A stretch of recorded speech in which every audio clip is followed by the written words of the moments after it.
Dernièrement, j'ai discuté avec une personne et elle m'a posé une question intéressante. Elle m'a dit, Yanis, quand j'écoute ton témoignage, j'ai une question qui se pose à moi, c'est celle-ci. Comment on fait pour se reconstruire? Comment, lorsqu'on a été abandonné par ses parents, on fait pour se reconstruire? Comment, lorsqu'on a été déprécié, dévalorisé, malmené, maltraité, démoli physiquement, psychologiquement, considéré comme le rebut de la société, comment on fait pour se reconstruire?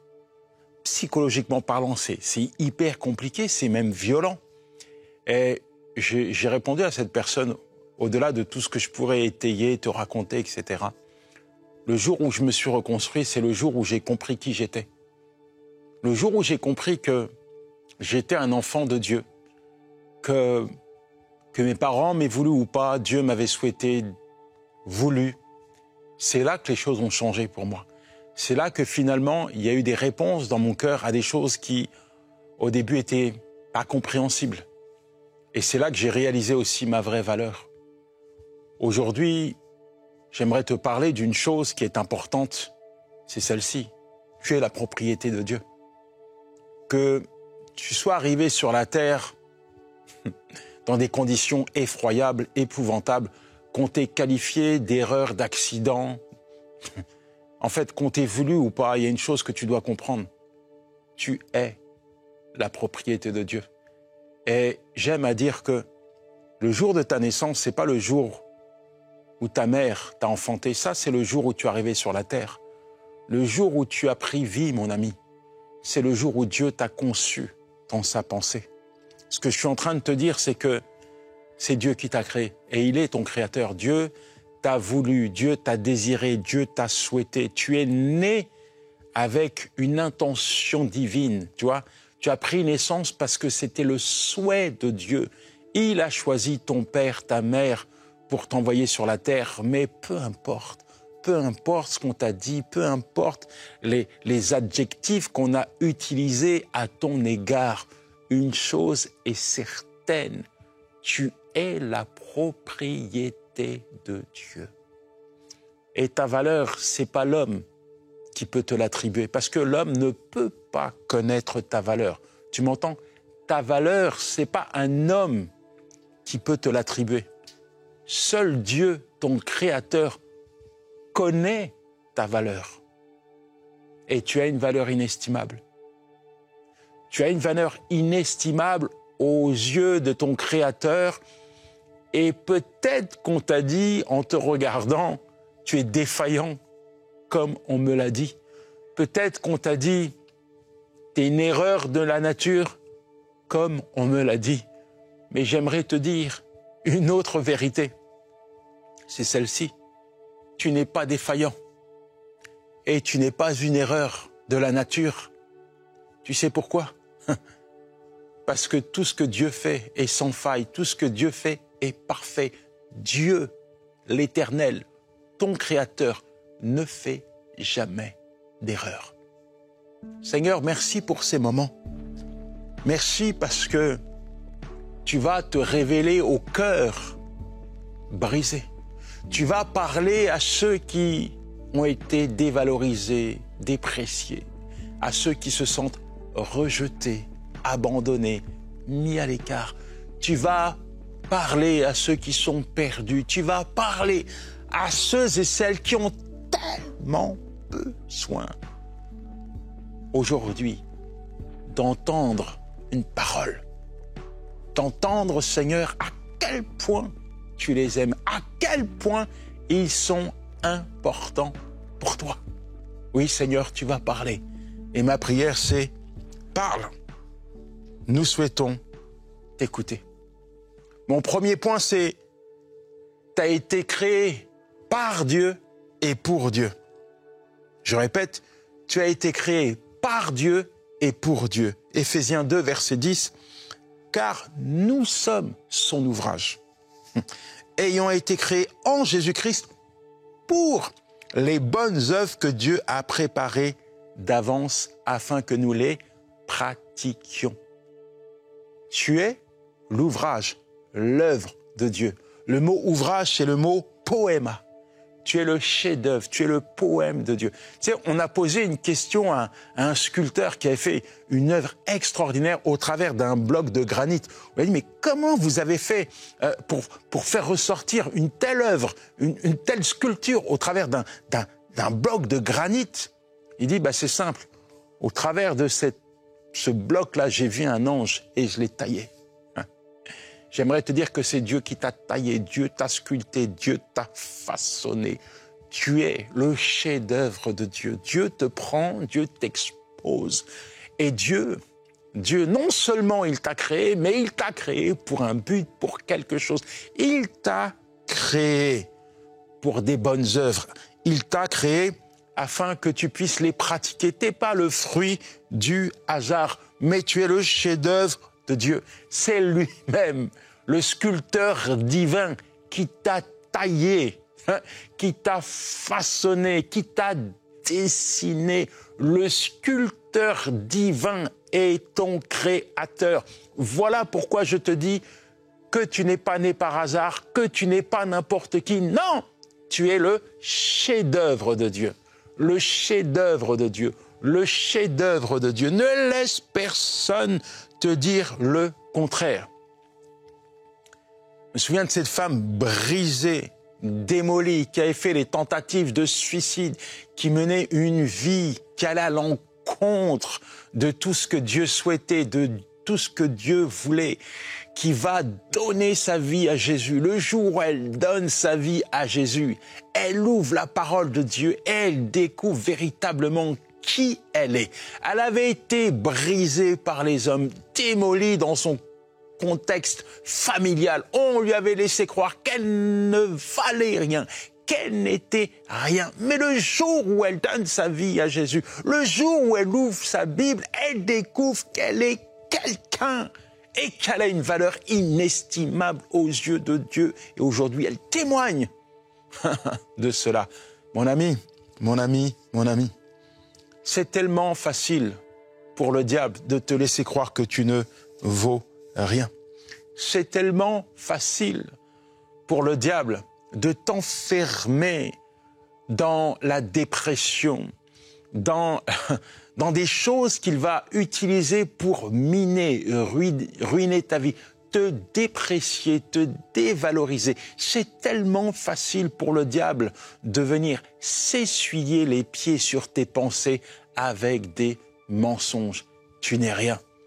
Si tu étais quelqu'un, les gens te donneraient de la considération. Tu ne vaux rien. Si tu valais quelque chose, certainement que tu aurais trouvé un travail. Tu es un bon à rien. Si tu avais des qualités, des compétences intellectuelles, tu n'aurais pas autant de mauvaises notes. Ta vie est imprégnée d'échecs. Regarde-toi dans la glace. Regarde tes péchés d'hier. Tu penses que tu es quelqu'un aux yeux de Dieu. Si tu étais quelqu'un, tu n'aurais pas eu une telle vie. Le diable, c'est un menteur qu'il ne faut pas écouter. Peu importe tes péchés d'hier, ce qui est important, c'est de comprendre, premièrement, que Dieu est un Dieu de pardon et que, au travers de l'œuvre que Jésus-Christ a accomplie à la croix, eh bien, Jésus te repositionne dans une position que l'homme ne peut pas comprendre. Parce que, à présent, tu es un enfant de Dieu. À présent, les choses d'hier sont passées. À présent, tu as été nettoyé, sanctifié, purifié, justifié par la mort et la résurrection de Jésus-Christ. Alors, à présent, apprends à te voir avec le regard de Dieu et non sous le regard de l'homme ou de ce qu'on t'a dit. David, tu connais sa vie. Il a commis pas mal de péchés et pourtant, il dira, je te loue Seigneur de ce que je suis une merveilleuse créature. Tes œuvres sont admirables et mon âme les reconnaît bien. Reconnais l'œuvre de Dieu dans ta vie. Reconnais que tu as été acheté, racheté à un grand prix. Dieu t'a racheté. La Bible dit dans 1 Corinthiens 6, verset 20, « Vous avez été rachetés à un grand prix. Glorifiez donc Dieu dans votre corps et dans votre esprit qui appartiennent à Dieu. » Dieu t'a racheté. quand on parle de rachat, tu vois, on peut s'imaginer que, eh bien, l'or et l'argent de ce monde ne pouvaient pas te racheter. Seul Jésus-Christ. Il fallait que l'agneau de Dieu qui ôte les péchés de l'humanité se présente à la croix. À la croix, Christ a bouleversé, Christ a changé la donne. Parce que la vérité, c'est que sans Christ, on était perdu, voué à la destruction. Mais à la croix, Christ a versé son sang en rançon pour nos péchés. Dieu a estimé ta valeur au prix de ce qui avait de plus cher à ses yeux, son Fils unique, Jésus-Christ. Dieu t'a racheté. Jésus-Christ a pris tes péchés. Jésus-Christ est mort et il est ressuscité pour te donner la vie, afin que tu sois également justifié par Dieu. Ne me dis pas que tu n'as pas de valeur, parce que Dieu a estimé ta valeur. Ne me dis pas que tu ne vaux rien, que tu es esclave du péché, parce que Dieu te prouve, te manifeste son amour et te libère du péché. Il t'a racheté. Alors, aujourd'hui, comprends cette vérité. Aujourd'hui, comprends que tu es libre.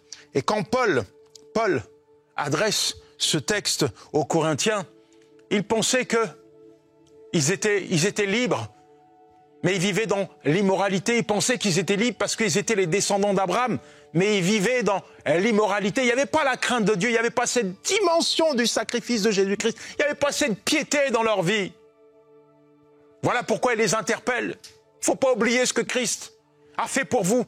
Il ne faut pas oublier que aujourd'hui, cette liberté, elle vous est donnée parce que Christ est mort pour vos péchés. Aujourd'hui, plus que jamais, alors que le monde gît sous la puissance du malin, tu ne dois pas oublier, nous ne devons pas oublier que Christ nous a rachetés. À présent, nous appartenons à Christ, plus au monde. Et c'est plus le diable qui gouverne et domine nos pensées et notre cœur. C'est Christ qui doit gouverner nos pensées et notre cœur. Jésus-Christ ne veut pas simplement être ton sauveur, mais également ton Seigneur. Ton Seigneur, il s'est sacrifié pour toi. Dieu a tant aimé le monde qu'il a donné son Fils unique, afin que quiconque croit en lui ne périsse point, mais ait la vie éternelle. Jean 3,16. Le paradoxe, c'est que cette vérité, moi, je l'ai expérimentée dans une cellule de prison, alors que j'étais enfermé, barricadé, verrouillé, cadenassé psychologiquement, physiquement, qu'on m'avait qualifié de dangereux pour la société, que j'étais complètement déprécié, dévalué, considéré comme le rebut de la société. Lorsque j'expérimente l'amour de Dieu, lorsque je découvre ce que je suis en Christ, alors j'expérimente la liberté. Je réalise que c'est pas le monde qui peut me sortir du péché, c'est pas le monde qui peut me sortir de cette vie d'esclave. Seul Christ, seul le sacrifice de Jésus-Christ peut faire de moi une nouvelle personne et m'apporter la liberté. Alors tu sais quoi? En prison, je peux te le dire, j'ai retrouvé la liberté en prison. Je me suis approché de Dieu en prison. J'ai saisi ma part en prison. J'ai expérimenté le sacrifice de Christ et j'en ai été au bénéfice, oui, en prison, alors que la société m'avait enfermé. J'ai expérimenté la paix et la liberté. Si donc le Fils vous a franchi, vous serez réellement libre. Jean 8, verset 36. Appartenir à Dieu, c'est être libre. Je dis appartenir à Dieu, c'est être libre. Est-ce que tu es libre? Oh Seigneur, avant d'aller plus loin, je veux prier pour tes enfants. Je veux prier, Seigneur, afin que chacun puisse découvrir, expérimenter, Seigneur, ton amour. Que chacun puisse s'identifier, Seigneur, à ce que tu dis de lui. Que chacun puisse comprendre sa réelle valeur, Seigneur. Tu es celui qui a changé les choses. Peu importe, Seigneur, ce qu'on nous a dit. Peu importe, Seigneur, si nos parents nous ont voulu ou pas. Peu importe si nous avons été dévalorisés, dépréciés, abandonnés, trahis, déçus. Ce qui est important, Seigneur, c'est ce que tu dis.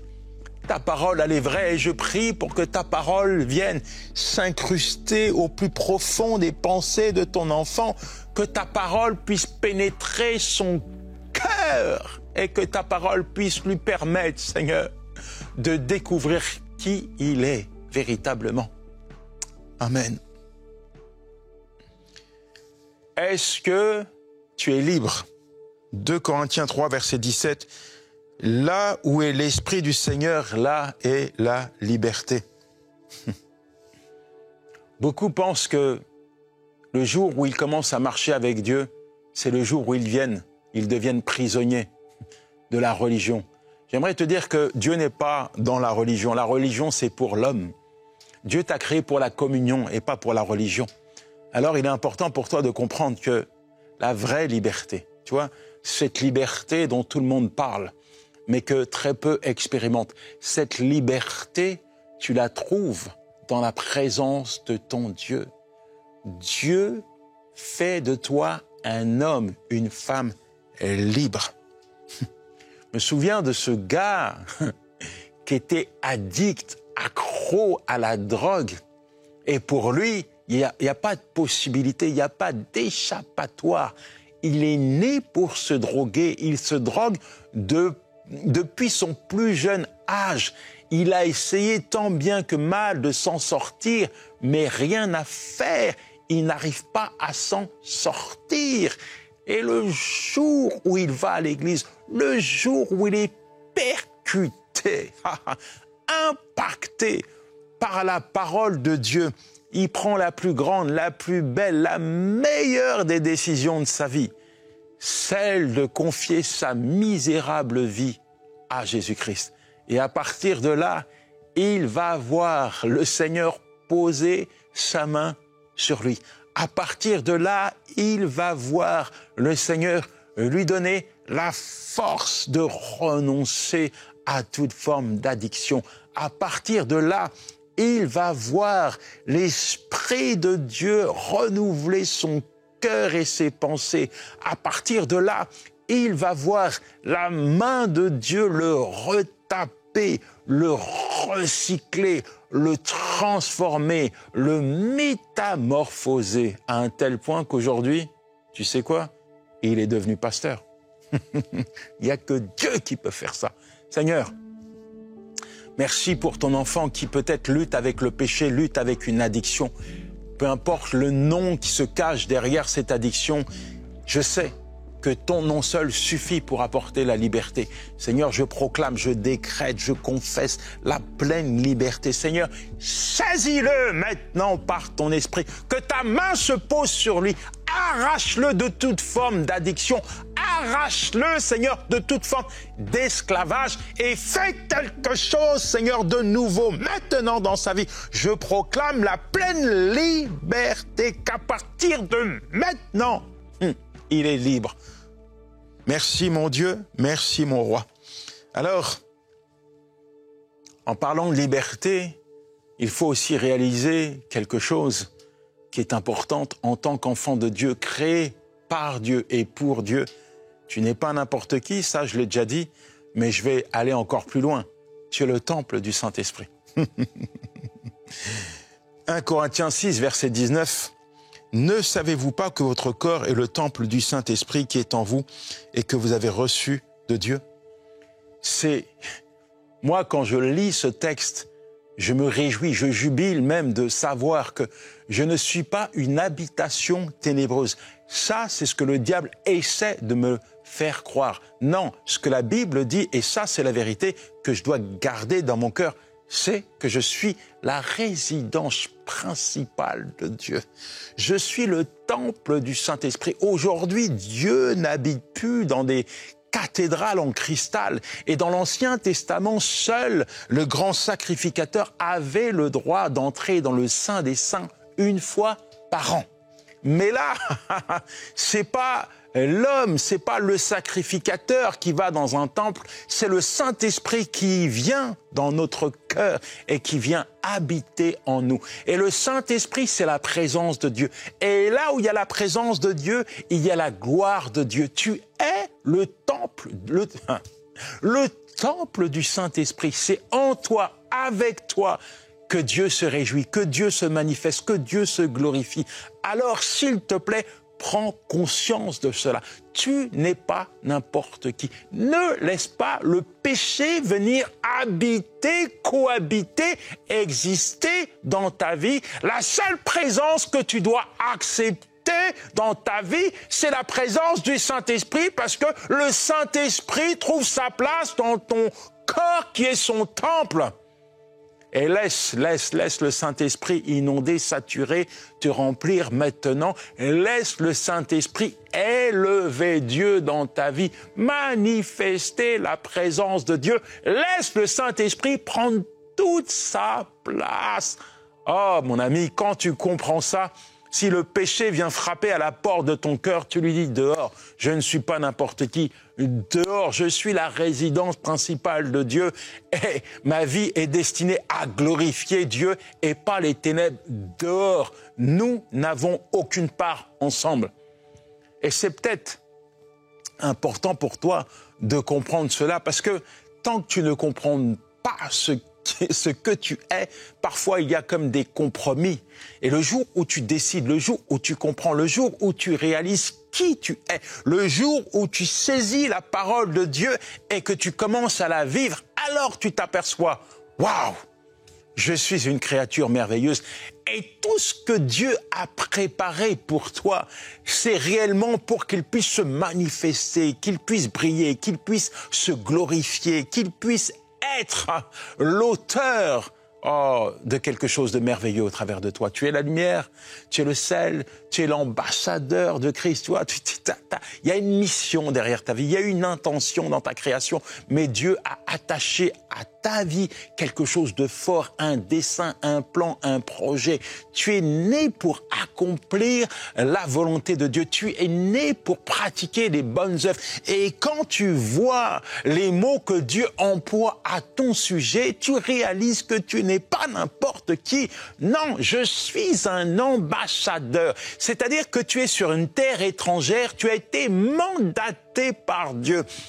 Tu ne dépends pas de ce monde pour vivre, tu ne dépends pas de ce monde, ton autorité ne dépend pas de ce monde, elle provient du royaume de Dieu. C'est Dieu lui-même qui t'a détaché, tu es en mission, tu as été mandaté, ton désir doit être de plaire à Dieu, ton mandat doit être d'annoncer la parole de Dieu, ton autorité, c'est Dieu qui te la donne, et dans l'autorité de Dieu, tu dois voir des choses extraordinaires. Tu vois les ténèbres reculer, le diable trembler, prendre la fuite. Tu vois le Saint-Esprit agir, se manifester de manière incroyable. Tu vois le Saint-Esprit, quand tu annonces la parole de Dieu à ceux qui se meurent, venir accomplir des miracles. Tu vois des guérisons, tu vois des délivrances, tu vois des résurrections. Le royaume de Dieu se déplace sur la terre parce que tu as revêtu ton rôle d'ambassadeur. Oui, tu es le sel de la terre, tu es la lumière du monde, tu n'es pas n'importe qui,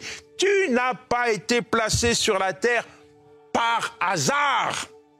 Non, tu es le digne représentant de Dieu. Seigneur, merci. Merci parce que tu nous permets de prendre conscience, Seigneur, de l'importance et de la valeur que nous avons. Merci, Seigneur, parce que cette valeur, Seigneur, c'est toi qui l'as déterminée. L'importance que tu nous donnes, Seigneur, elle est juste merveilleuse. Permets que nous puissions comprendre, Seigneur, que nous avons été détachés sur cette terre pour accomplir une mission. Permets que nous puissions faire office d'ambassadeurs, de messagers. Apprends-nous, Seigneur, à comprendre, Seigneur, qui nous sommes. Donne-nous, Seigneur, de saisir notre autorité et de l'appliquer, Père, dans le nom de Jésus. En tant qu'ambassadeur, en tant qu'enfant de Dieu, tu es sous la protection du gouvernement divin. Tu n'es pas n'importe qui. La Bible parle d'ange protecteur. La Bible parle également d'intervention éclatante de la part de l'Éternel, ton Dieu, ton bouclier, ta forteresse, ton appui, ta haute retraite, celui qui ne t'abandonne pas, celui qui combat contre tes adversaires. En fait, il y a une puissance derrière toi. Et il y a le gouvernement de Dieu derrière toi. Et il y a l'Éternel, le Tout-Puissant, qui marche avec toi. Alors, ne t'effraie point. Tu vois, dans ta mission, dans tes fonctions, dans ton rôle, il faut impérativement que tu puisses ouvrir la parole de Dieu. Pourquoi? Parce que tout est écrit.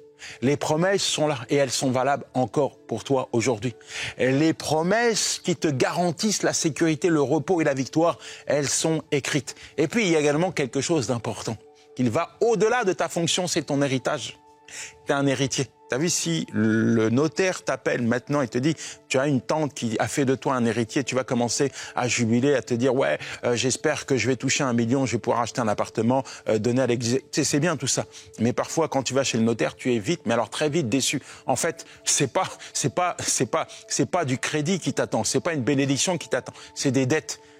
Ton arrière-grand-mère a laissé des dettes, des factures impayées. On te pose une question à la fin. Vous prenez l'héritage ou prenez pas? S'il y a quelque chose qui t'intéresse, tu veux le prendre, mais tu prends aussi les mauvaises choses. Si tu veux prendre le bâtiment, tu prends aussi les dettes, tu vois. Mais quand tu ouvres la parole de Dieu, tu t'aperçois qu'il n'y a que des bonnes choses. Il n'y a que des bonnes choses qui t'attendent. Alors, prends ton héritage. Prends-le et vis-le. Prends cet héritage qui est lié à ton affiliation. Tu es un citoyen des cieux, affilié au royaume de Dieu. Tu es un enfant de Dieu, co-héritier des richesses de Christ. Prends ton héritage. Ouvre ta Bible, mon ami. Ouvre ta Bible, découvre, lis ce que Dieu t'a laissé. Découvre ton legs. Il y a des gens, ils ne connaissent pas leur héritage parce qu'ils n'ont jamais ouvert leur Bible. En tant qu'enfant de Dieu, si tu veux découvrir ton héritage, il faut que tu le lises. Tout est consigné dans la parole de ton Créateur. Et tu n'es pas n'importe qui, alors ne vis pas comme si tu étais n'importe qui. Non, tu es la propriété de Dieu. Tu as été fait par Dieu, tu as été créé par Dieu avec un but, avec une intention, avec une mission. Et pour accomplir ta mission, Dieu t'a équipé, Dieu t'a tout fourni pour que tu puisses vraiment déployer l'œuvre qui t'appelle à déployer et que tu puisses vivre également en tant qu'héritier de Christ. Pas demain, mais maintenant. Seigneur, merci. Merci pour ton enfant. Tu ouvres ses yeux. Tu débouches ses oreilles. Tu ouvres son intelligence.